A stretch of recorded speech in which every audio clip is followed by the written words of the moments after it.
welcome to the Royal Geek Podcast. I'm your host, Tyler Rollison, also known as T-Roll, and tonight I am joined by two pretty amazing guys. First of all, we have Justin Sandoval, a.k.a. Sandy. We also have Anthony Amato, who we like to call Shamato. Boys, it is that time once again.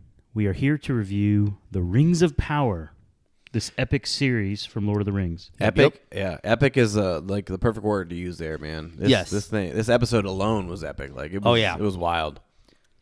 Yes, it was.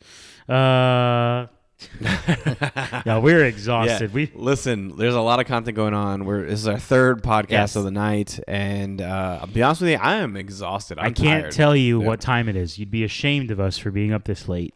Yeah, listeners, viewers, whoever you are. I don't even know if anyone's out there. Yeah, just know it's late. It's late. Yes. I woke up at 2:45 a.m. today because I had to work. So I'm pretty exhausted. But you know what? Lord of the Rings, Rings of Power. Watching the episode, my goodness, man, this thing is epic, man. It was enthralling. Yeah. Like I loved it. Yeah, like it was great. It was interesting to see them. Spoiler alert! Everybody. Yes. We didn't do the normal lead-in. Go ahead, Shamato. Sorry. I will do a spoiler alert. Yeah. Anyway, it was interesting to see the way they kind of they seem to be perfectly fine with pushing certain storylines just kind of like off to the side for complete episodes, which I'm okay. I'm definitely okay with them doing that with the Hobbit or the Harefoot storyline for a little bit. But it was kind of strange seeing them do it with the whole the elf and dwarf storyline. Yeah. So that was interesting seeing that happen. It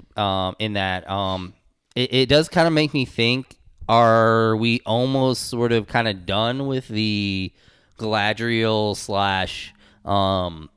just Arondir part of the storyline for this season? Like, are they going to kind of like take a step, like a step back in the series overall because of the lack that we saw of the dwarf elf / Harefoot? No. So that's I hope not. No I hope way. not. There's definitely more to tell. Trust me, there's more to tell. Like, I just meant for like the part of this season. Like, I feel like there's a possibility that we may not see a whole lot more of that part of the world for the rest the rest two of the more season. episodes. I mean, for part of it, yes. I think they'll show up, but I think we may not see a whole lot of them. For these last few episodes. Okay. I hope not. But I guess it depends on how you determine a whole lot, right? Like right. Could be, yeah.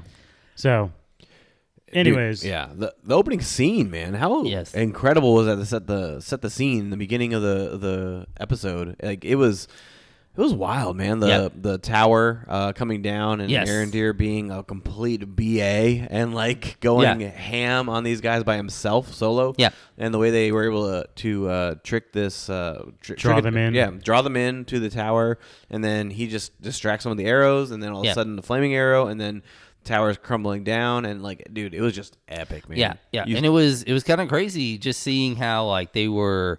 I mean, it was maybe not on the outside, maybe the best defensive move to make.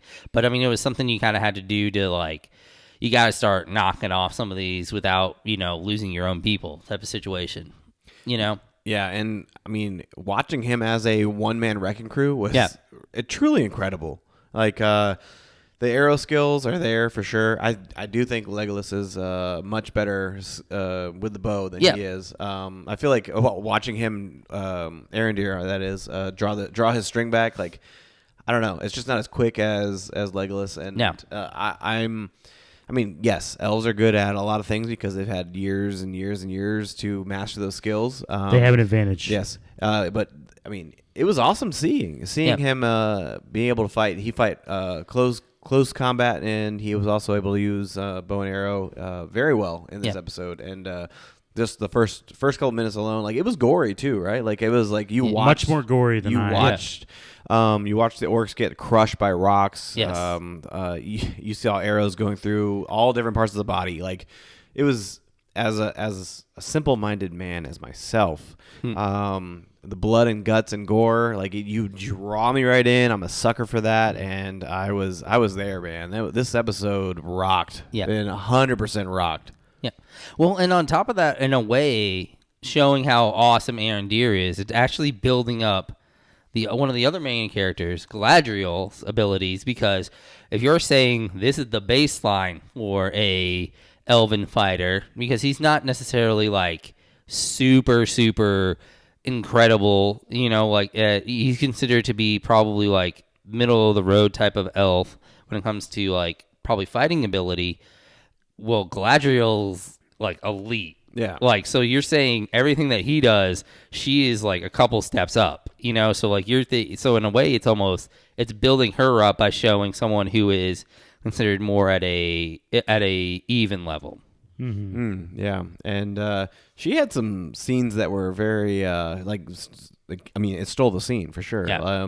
I do want to point out, we're just going to talk about that whole event. Like, literally, it was T-Roll said it right before we started recording. Like, this is essentially like one giant scene, like with the storyline of Arendir and Galadriel like coming to one storyline. They connect there. Yes. We do see one shot of them on a ship like traveling there, but they do get involved. That was it. Yeah, that was it. They do get involved like almost. By the end of the episode, they're there. They're mixed in with Arendir, but like when they join the battle, like Galadriel has this epic scene where she's like hanging down from the horse and then like dodging hanging from the horse, like she's dodging arrows, but then like she does this uppercut with their sword and just completely like obliterates this dude, like his like torso, arm, and like head just all go off, and like it was incredible to see. The production value of this TV show is in a league of its own. And like I feel like 2022 we are blessed. We are truly blessed as viewers to receive such well-produced content and have it at the comfort of our own homes and not having to go to a theater to watch this. Like it has been truly incredible, and it coming off of a week of where they re-released Avatar in the theaters, and like that was something that was like beautifully shot, and like it was like pushing the boundaries of what cinema was. And we have this episode here of Rings of Power that is like truly pushing the boundaries of what TV can be, and maybe the studios are going to get they're going to get smart. They're going to get involved in their shows and truly put the money where their mouth is. And like if they want to have a good quality television show, they're going to spend the money. They're going to spend the extra money, and they're going to put this beautifully shot TV series in front of our face, and we are going to consume it like the fat sloppy pigs we are. I feel like this episode was in going in 3 parts, largely about the glorification of how awesome Galadriel is. Yes. Like like I already said about like almost showing you how awesome Arendir is and making that leveling up, like how much awesome she is. And then what you actually saw of her was just like phenomenal in combat, and you're like the way that she rode horse and fought on horse. And then there's actually like you kind of passed over the scene on the boat, but I felt like there was a really interesting conversation on the boat. Yes, there was. With even something just as simple as she was talking about their ability to see land. And I felt like, so the way I saw it almost in a way was like, she was like, oh, I've been able to see land for like an hour. And then it's an interesting idea for someone to know, not only she knew that, but she knew when she could see land, but she also knew when humans can see land. And that's a very important idea for if you are a fighter. Not only do you need to know your limitations, you need to know the limitations of your enemy or the limitations of the people around you. So she knew exactly when the humans would be able to see it. That's a very interesting idea in my mind, that she would be able to understand and, being able to study the different races and know, okay, they can see this, they cannot see this, is a underrated part of being a fighter, is knowing when you're at an advantage and when you're at a disadvantage. So I felt like that was a very interesting, it was a very kind of like small comment that actually I felt like meant a lot more. Yeah, that whole interaction between her and Isildur, it was fun to see. He at that moment in time, like he's just like shoveling crap. Like that's his main thing. But it's getting him involved in the cause and what their battle is going to be for. But the the strength of Galadriel and what we know now currently, and then like Isildur, who is the future, right? Like he is the up and coming. He is going to be the one that kind of, we talked about him last week and how his role in the universe and the lore. Yeah. But their interaction, like just knowing of what, like it's literally like power on power. Like if you look at where she is currently and where he's going to be, like it's pretty epic to see that interaction and it play out on screen. I really enjoyed that conversation, as simple as it was. Yeah, and it was almost a metaphor in a way of what she was talking about, them being able to see. It was almost a metaphor for her being able to see in him something that he may not have been able to see in himself as well. Like the fact that she could see Wan well before he could is, in a way, the way that she talked to him was as if she saw something in him that maybe he didn't see in himself yet. So I think it was kind of a way of showing both physically and then like metaphorically that she could see something extra. Well, and then she was like, don't like belittle like the jobs that like humble you. Like, and like that whole conversation in itself, like kind of like played in exactly what you said. Yeah. So and the way he responded to her mentioning like don't downgrade your job, what you're doing. Like it was, I don't know. I just really it's gonna be interesting to see like where he goes from here. Yes. I don't know. I'm looking forward to him. Yeah, he's a very like it's an interesting character that Isildur is bringing to the table, because I think he's actually very similar in a way to Theo. But he's a more likable version of Theo in my mind. Hold on a second. Like, okay. So, but like, if you think about it, he's kind of a person who's, he's made a lot of mistakes so far. He makes more problems than he is solution to things. That he is solutions, but he always somehow ends up doing like something that ends up being important in a way. Kind of like that kind of character that's set up. But Theo is the significantly more annoying and, to me, still worse version. Yes, still holds true. Yes. Like, I was really hoping for like that sword against his neck to actually slice. Like I really was looking forward to that, but it did not happen at all. And he's sticking around for right now. But yes, they're keeping him around to screw something else up.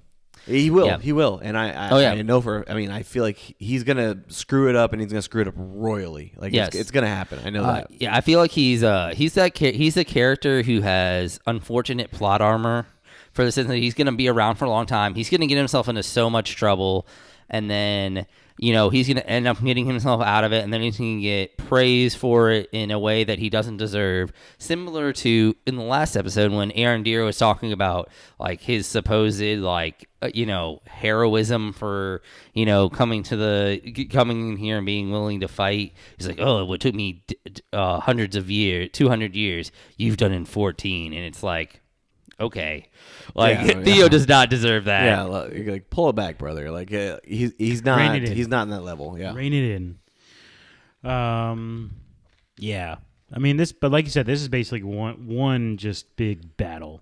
I mean, it over the course of like two different locations, but yeah, and they do a good job of like kind of like building the scene. I mean, you obviously have the opening scene where they kind of lead the orcs into like their own demise, right? But then like the flip end where they are back at the village, like they did the switcheroo and they're at the back of the village. They're fortifying it. They're creating weapons, which I viewed this as all taking place in one day. They made a lot of weapons in one day. I feel like weapon making is something that is going to take significantly longer. Yeah, if it's going to be a quality weapon, and that may have been one of the reasons why they got into the situation they did, because they probably rushed the weapon building. I don't know.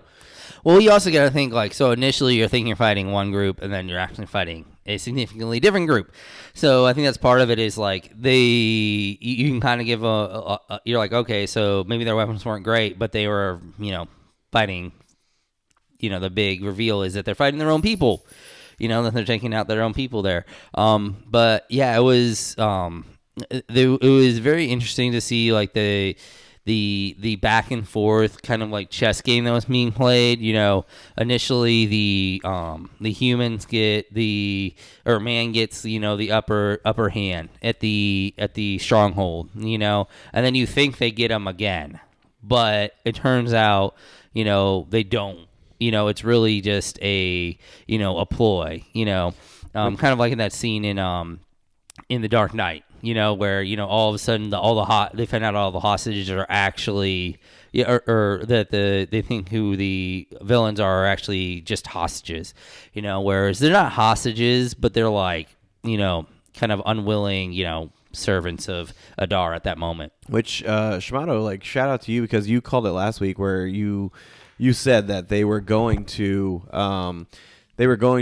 get a claim of victory and they're going to be all high and mighty, and then all of a sudden they realized that they weren't actually victorious. They were duped, or something happened where they did lose an opportunity. Yes. and the demise was very imminent. Like, it was going to happen. Like, yes.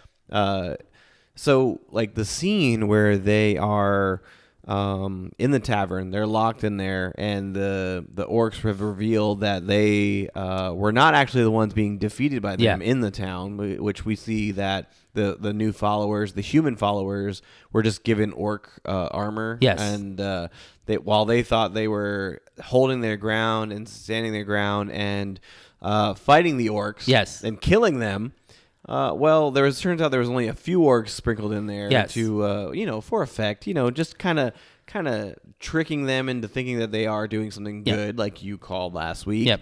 And they get the reveal of, oh, we were killing each other. Which that scene was very powerful in itself. With they literally were killing their own people. Yeah. How did you kind of take that scene? Well, I will say initially I thought that the reveal was going to be that I thought Arondir was going to be like, wait, where's Adar? I thought it was going to be, this is just a small force, and then they're going to get hit by a bigger force, which they did eventually. But I thought the reveal was going to be that it was just that their main force wasn't actually there. And I did find it kind of like odd, like, okay, so the humans came back, like, why wouldn't you just be like, hey, like, it's us, like. Yeah, I mean, were they forced to, like, conceal their identity as orcs, or were they? I mean, I don't know. I would think once you got into town, it's like, hey, hey, we're like, it's us. This is not working out like how we thought it was. Like, at that moment, the humans outnumbered the orcs that were currently there. So, I mean, yes, you initially went off with this dude, but I would think once they were like, hey, like, you're going to pretend to be orcs? We're only going to send in, like, all you humans to take out you other humans, and maybe a couple of orcs to help out. I would see, like, a red flag and be like, you know what? We need to, like, take a step back from this situation and, like, rethink our priorities. See, my thoughts with that are, and this is where they've alluded to it, but they haven't given us a ton of, like, footage of this, but this whole people group has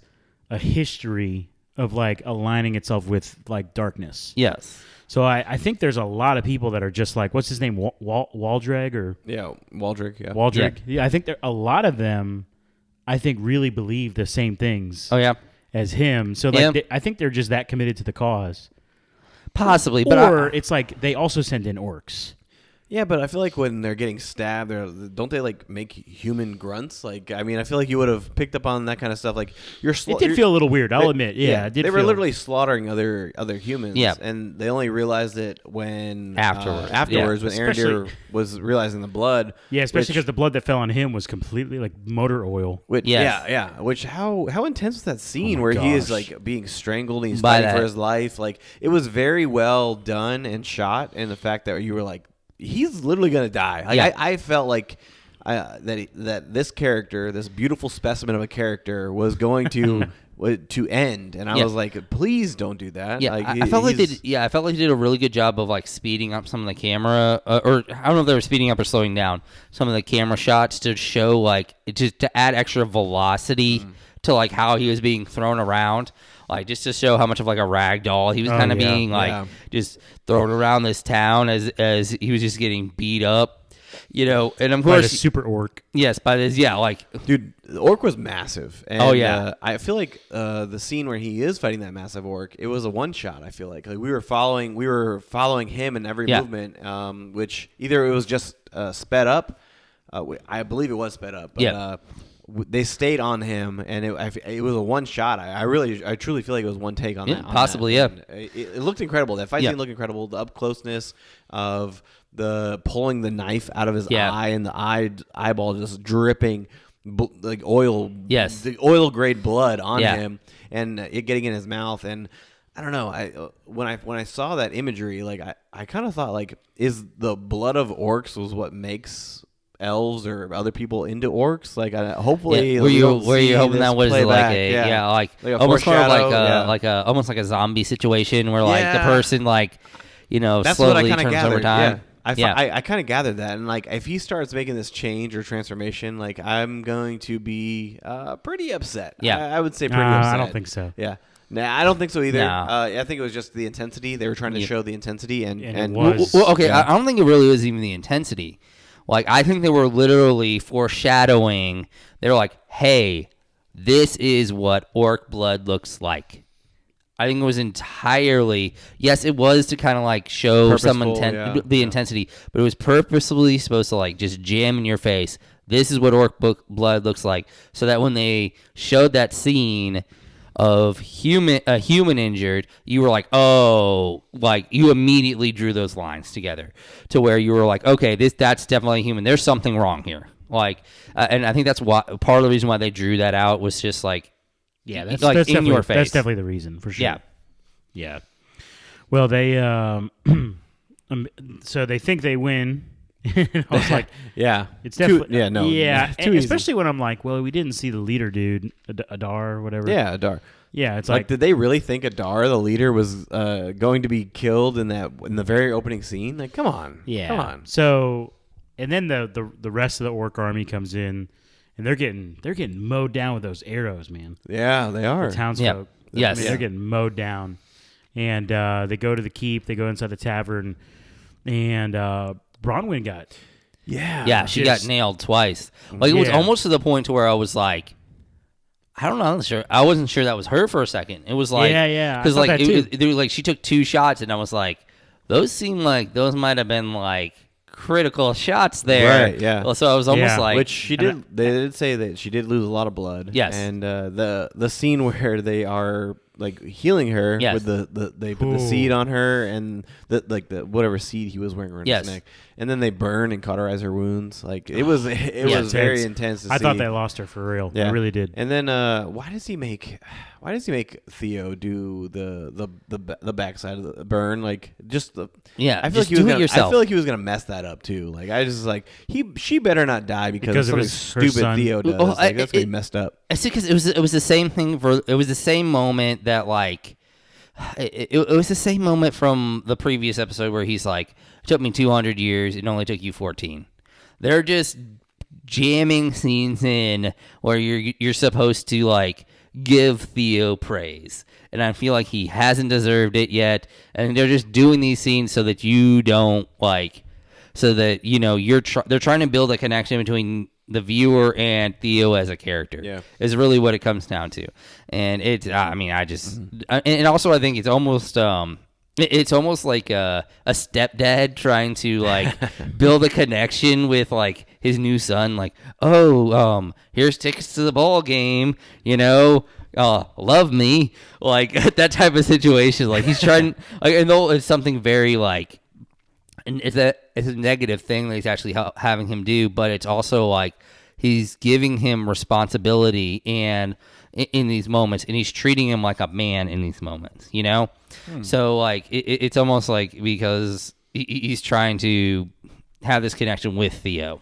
How about the scene when they're in the tavern and Adar is talking to Arondir, and they have him held, and he's like, "Where is it? Where is it?" And then they just start casually stabbing people through the stomach. Like that was I mean, we said the word intense numerous amounts of times. It was just dark. I get it. It was very dark because not only like they were holding them at knife point, sword point, really, right? Yeah. Like, but then they like slowly like just jab it in their stomach and they push it further and further into it. Like it was pretty gruesome to watch, and I loved every second. Yeah.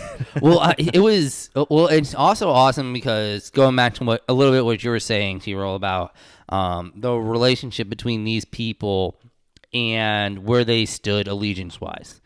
And it was a great play by Adar, not just because of it's the traditional, we're going to kill hostages things. It's those people have truly a historically greater connection to dark. And this, by forcing this elf into a situation where he's allowing humans to die for this thing that they're not really even sure what it is.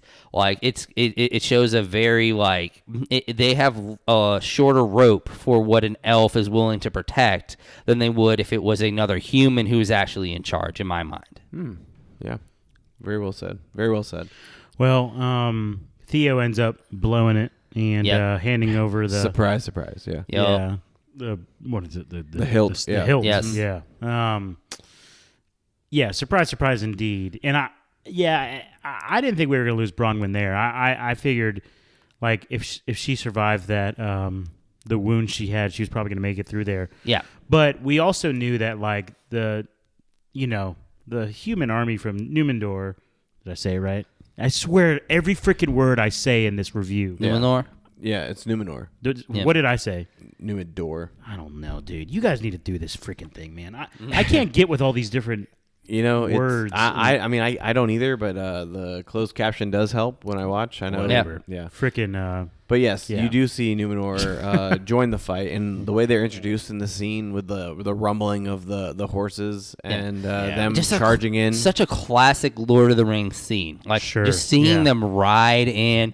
It looks so cool every single time they do it. I agree. And like the classic in the sense too, where inside the tavern they feel the rumbling from all the horses. Yeah. You know what I'm saying? Like I definitely had the Rohan vibes. Yes. In that scene alone. Like even just like the fact that like the helmets and like the little like the almost like horse tails that it looks like they have looked very much like Rohinian like armor and like significantly shinier than them. It felt like you were almost watching like a precursor to the Rohinian like horse army, like cavalry. Right. Well, dude, wait. They come into town and do work. They really do. And it's funny because they show their army like the Numenorians, I guess. I don't know what you want to call them. But they're in there doing work, and you see them all. They're all fighting pretty well, I might say. And then they cut to the Queen Regent, and she's up there on the hill, and you have Isildur, who is like chomping at the bits to get in the action, and she's like, go. And then he like runs in there, and conveniently enough, like saves his dad's life in the process. Conveniently enough. Yeah, exactly. Mm-hmm. Which like it's out of a movie or something. Yeah, I feel like exactly right. I feel like the riding in on a horse into the battle makes 100% sense, but staying on the horse when you are in close combat, I feel like is a massive disadvantage, and obviously that was the case there. Let's talk about Beric for a minute. His horse. Yeah. Like, have you guys ever been more prepared for a heartbreaking death in a show? Yeah. The amount of times they talk about this horse. Yeah. They show his connection with the horse, and they show the cut. They show the cut. Mm-hmm. Yes, they show the freaking cut. They made it a point. They made a point to show the cut. Like, and then now he's missing. Like, I think Beric's gonna eventually, unfortunately, die at some point. I don't mean to laugh at that. I'm just really late. But I don't think it's happened yet. Like, I think like he escaped or ran away because the volcano. Which, by the way, there was a volcano. Oh my gosh! Yes. So we'll get there. We'll get there. Which, I mean, the volcano happened because of all the digging and all that kind of stuff, right? Yeah. So maybe let's breeze through when Galadriel and Halbrand chase down Adar. First of all, how did Halbrand get maybe he knows the land? Ahead of them. He does know the land. He knows the land more. It's literally his land. But how would have you? Anyways, that all happened really fast. Like when when it looked like they were about to kill him, I was like, I didn't know obviously what the plan was, and I didn't know about Waldreg taking off with the hilt and unleashing the water and all this kind of stuff. But something felt like, this just seems too quick. Like they've captured him so early. Yeah. It felt like the Joker. It felt like the Joker. Yes, it did. And he kind of looked like the Joker, to be honest with you. But you're not wrong. But I don't know. Do you guys have anything you want to say about the interactions with Galadriel and Halbrand? Yeah. Halbrand, well, first off, there was way too many scenes in this episode of people about to get stabbed and then somebody yelling "stop!" And they actually stopped right beforehand. Like, I don't think I would be able to stop if I'm trying to go for a kill shot. Yeah. Especially the Halbrand scene is the one that sticks out the most because he's talking about the pain he endured and the suffering and the fact that, do you know me? No, I have no idea who you are, is in reference to like, you're so insignificant that I'm not even going to pay attention to you kind of thing, right? Yeah. And then he's like literally about to stab him with a spear and he stop and he, yeah, sure. Yeah, I think it was really just there, like, it's once again to like kind of just show how much Halbrand is like teetering on the edge. Like, like he is so close to the line right now. Like, is he too far to be brought back? And of course, if he eventually becomes the Witch King, we know, it was too far. Like, he's done. But I feel like that's what it was going with there. There were a lot of scenes where it was just like, like when they show up in the tavern, they like just all of a sudden just stops, killing the humans and like, all that kind of stuff. And, it just was like, okay, like there was a lot of convenient moments where it was like, okay, just stop, we need to, you do some stuff. I do think it was a little bit, maybe a little bit naive by Galadriel to like just let him live. Like, why? Like, if you're so, if you're so into all this stuff, like, why would you, be so willing to let this person live? I feel like she's like kind of clinging to hope though, like that she's going to reach the end of her vengeance, like the end of her vengeance tour. I did really like Adar's line, like about like talking about if you really want to see Morgoth, look inside yourself, like that's great. Man. Like that was really cool. And then of course Galadriel had a really cool line. I really did like the line when she was bringing Halbrand back from the edge when she was like, you cannot quench thirst by drinking seawater. And it was like that was an interesting, that was a cool line too. But yeah, there was a lot of like play on that kind of stuff in there about revenge and where the line is and stuff like that. So it's gonna be interesting. Like, is it gonna become like a situation where Halbrand just cannot like hold back, and then he's going to step over the line, whereas Galadriel's going to stay on that side of the line? That's what's going to like, is that going to be like the heartbreaking moment where it's like they potentially have feelings for each other, but they're diverting on their life's path on where like Halbrand feels like he needs to go and where Galadriel feels like she needs to go? Yeah, I can see that happening with Halbrand, and I don't know, just kind of you see the connection between him and Galadriel, and that's going to be playing a big, massive factor in his decision to decide whatever he does to, eventually be the Witch King, because I see that happening. I really do, and I do think the push and pull between him and Galadriel of being good or being like, I don't know, pushed to your limits and doing the wrong thing sometimes, especially like the scene where he was like, I mentioned where he's gonna stab the guy with the spear, and she kind of had to like talk him out of it. Like, I think that's gonna be their relationship from there on out. It's gonna be her trying to reel him in and him pushing the boundaries, and until one day he does go and he goes past the boundaries that her and him have kind of or is it going to be one of those things where like Galadriel gets put in a situation where she's in danger and he steps over the line to protect her, and it becomes one of those situations where she sees that he stepped across the line and it is a wrong thing to do, but he is like, I may have stepped over the line, but it was for the right reason type of situation. I don't see her being in any danger anytime soon, especially after this fight scene, man. I mean, yeah, but I mean, I could see that being like, like she's a boss, somehow man. in peril in some way or another. I'm telling you right now, man, But she is quite possibly one of the best female leads I've ever seen in any show. She's pretty elite. Yeah. Even just like, I don't know, something like just the way she was like just standing there as she watched like the volcano erupt, and you were just like, like ash coming right for her. Mm-hmm. It was just kind of like this, like all this like drained out of her. It was just like, all right. Let's talk about this volcano. Yeah. So how epic is it seeing the birth of Mordor? Like how incredible is this? Yeah.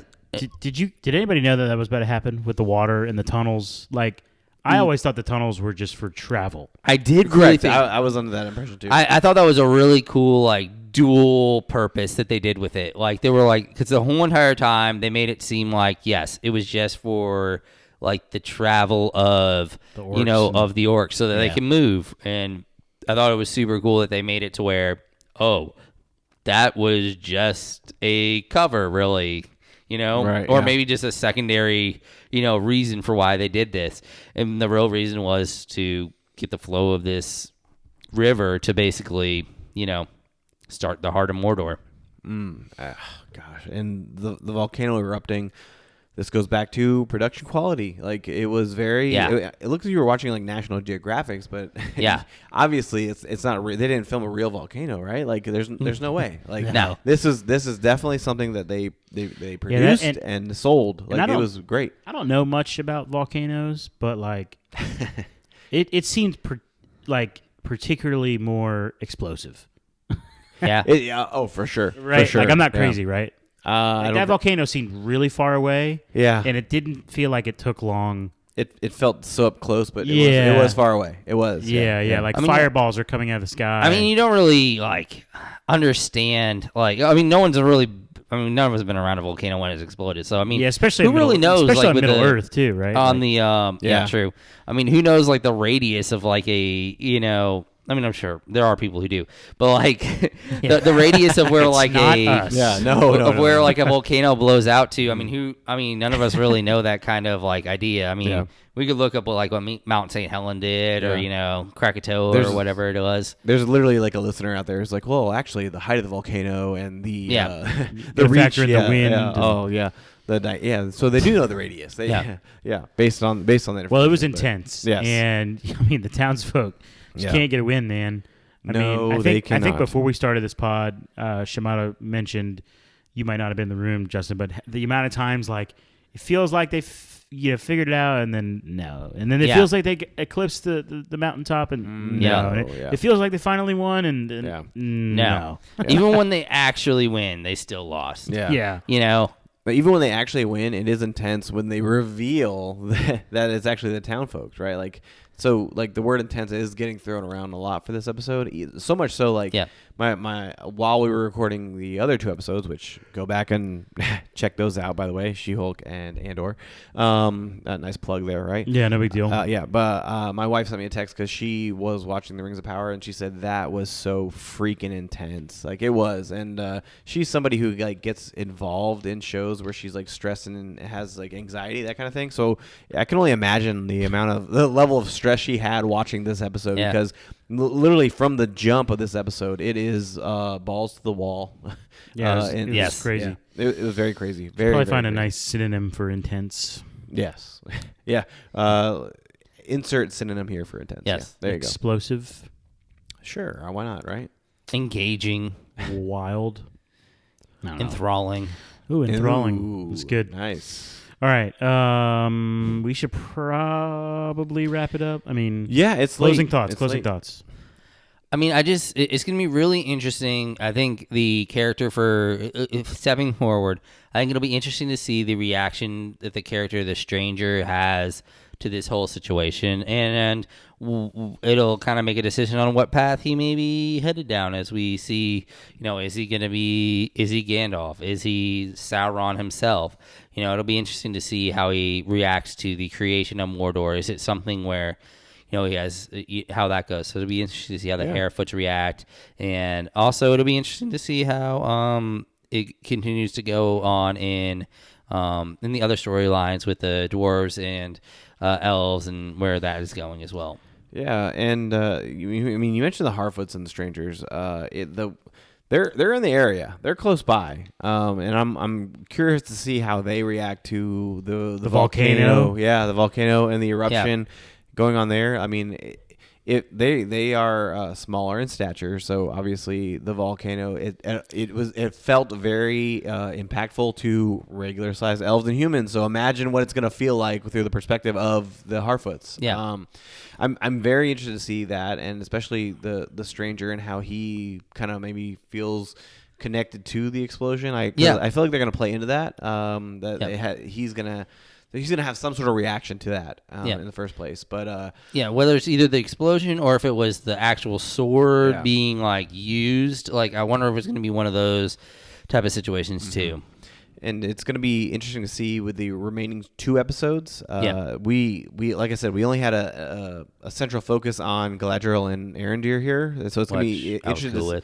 I was fine with it, trust me. But I'm going to be interested to see how much time that Elrond and Durin get in these final 2 episodes, because I'm still invested in that storyline as well, because the whole dynamic between them and how their relationship is, but also the fact that the last we left, the elven race's fate is in the balance, which that's what we're led to believe. But like, are the elves kind of playing a trick on the dwarves to make them feel like their race is in the balance, so they have to help them? So there's a lot of potential misdirects. And are they really just there for Mithril? Are they really correct? Elves lying to dwarves? Right. Yeah. No. Who would have thought? Stop. Right. And just like the potential creation of the rings, and how they're going to play into the power dynamics in Middle Earth in general.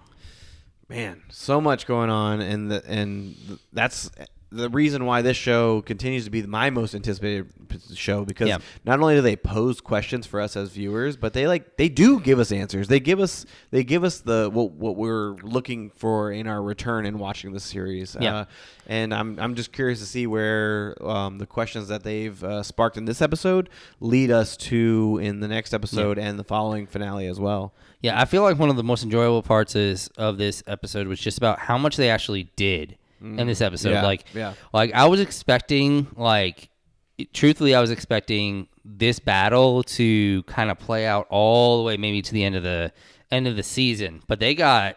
It doesn't seem that way now. Yeah, I was expecting maybe like a small skirmish, and then maybe Numenor show up on the shores, and then that would end, and maybe by the end of the finale would have been like the end of this episode. But they're like, okay, here you go. We're just gonna, hit you up, and it was crazy how much they actually got through in this episode. Very well said. Indeed.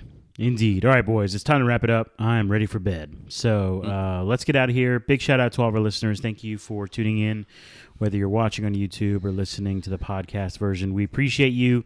Please share this podcast with your friends, anyone else who's enjoying the Rings of Power series. And please come back next week as we continue our coverage for Rings of Power, as well as Andor and She-Hulk. So buckle up. We got a lot more to cover in the weeks to come. For my good friends, first of all, Sandy and also Shamato, this is T-Roll saying thank you so much for tuning in to the Royal Geek Podcast. We will see you next time, you peasants.